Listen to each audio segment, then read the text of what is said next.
மக்களே எல்லாம் எப்படி இருக்கீங்க? நல்லா இருக்கீங்களா? நம்ம மீன் வியாபாரம் பண்ணுறோம். அதை தவிர்த்து நம்மக்கிட்ட ஒரு 2 வண்டி இருக்குது. வண்டியை போட்டு சவாரி ஓட்டிக்கிட்டு இருக்கோங்க.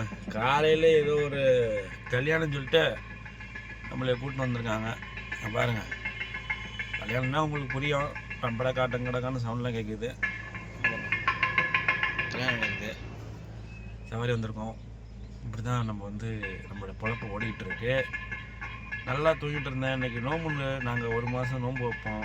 நோன்பு வச்சுட்டு நல்லா ரெஸ்ட்டில் இருப்போம். அதனால் நாங்கள் உழைச்சிட்ருக்கோம். ஏன், வருமானம் எப்போ வேணாலும் வரும். உழைப்பு எப்போதுமே நமக்கு இருந்துக்கிட்டே இருக்கணும். அதுக்காக தான் நான் இதை உங்கள்கிட்ட சொல்கிறேன். உழைச்சோன்னு சொன்னால் அதுக்கேற்ற கூலி நமக்கு கிடைக்கணும். அதுக்கு மட்டும்தான் நம்ம உழைக்கணும், சும்மா உழைக்கக்கூடாது. நம்ம வீடியோக்கு இப்போ புதுசாக லைக் பண்ணுங்கள், சப்ஸ்கிரைப் பண்ணுங்கள், நமக்கு சப்போர்ட் பண்ணுங்கோ. நம்ம இப்போ சவாரி வந்திருக்கோம், மக்களை ஏற்றிட்டு வந்திருக்கோம். அதாவது இவ்வளோ பெரிய காரில் ஒரு குடும்பத்தை அழைச்சிட்டு வரல, ஒரே ஒரு ஆளுக்காக இந்த வண்டியாக. ஒருத்தர் தான் வண்டி ஏறி உட்கார்ந்தாரு. கல்யாணத்துக்கு போயிருக்கிறாரு.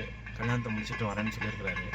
அது முடிச்சுட்டு வேறு எங்கேயோ கோயிலுக்கு போகணுமா, கோயிலுக்கு போயிட்டு சாமியை கும்பிட்டு திரும்பி வண்டி வீட்டில் விடணும். இதுதான் வேலை. எனக்கு எவ்வளோ வருமானம் வருங்கிறத உங்கள்கிட்ட நான் சொல்கிறேன். நம்ம சேனலுக்கு தான் புதுசாக வரீங்கன்னா லைக் பண்ணுங்கள், சப்போர்ட் பண்ணுங்கள் நமக்கு. அப்போ தான் இந்த மாதிரி வீடியோலாம் உங்களுக்கு நான் எடுத்து போட முடியும்.